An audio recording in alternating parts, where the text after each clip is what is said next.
The occupation by the Israeli government of Palestinians has always been illegal, which is why it's called an occupation, and not the fact that the Israeli government actually owns and controls that land. Uh, and under an occupation, and when people fight back, that is considered self-defense against an occupying force.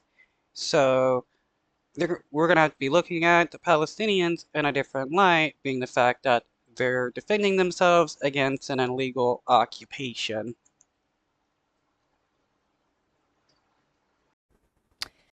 Welcome back to BBC News. Well, in the last few minutes, the UN's top court, the International Court of Justice, has delivered an advisory opinion outlining that Israel's settlement of Palestinian territories are in breach of international law. Now, it had been examining the issue since the beginning of last year. I think we can take a quick listen now to that opinion being given live. The court considers it important to stress, as it did in its Wall advisory opinion, I quote, the urgent necessity for the United Nations as a whole to redouble its efforts to bring the Israeli-Palestinian conflict, well, that is which continues to pose the court giving its opinion live there in The Hague. I want to leave that momentarily and just bring in our security correspondent, Frank Gardner, into this. And Frank, just explain to viewers at home what exactly the court has been looking into, because important to underline that this has been going on since before the October 7th attacks by Hamas and the start of the Gaza war. That's right. So this is the International Court of Justice, not the International Criminal Court.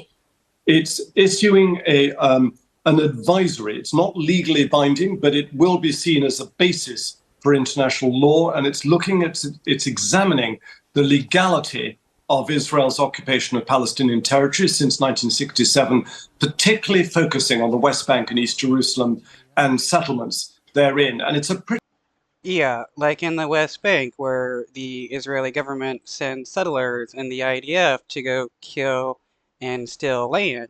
Those people deciding to pick up arms and fight back aren't terrorists, they're defenders of themselves and their land, because this is an illegal occupation by an invasion force.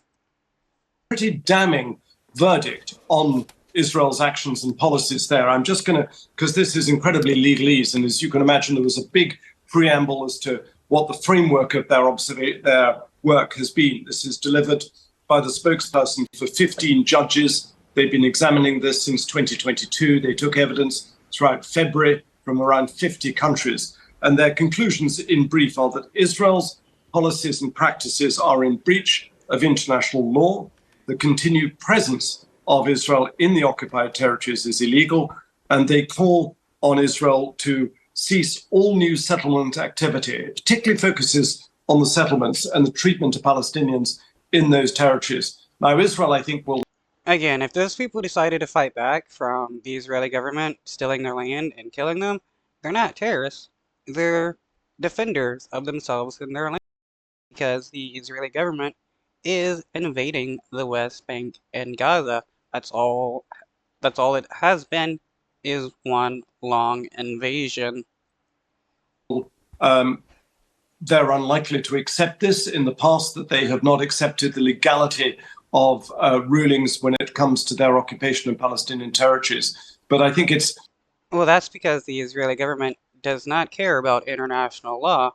They only care about the law that they create and can force onto others. Like the Israeli government passing a bill saying that land in the West Bank belongs to the Israeli government, and then they go in and start killing people. It's a pretty hostile verdict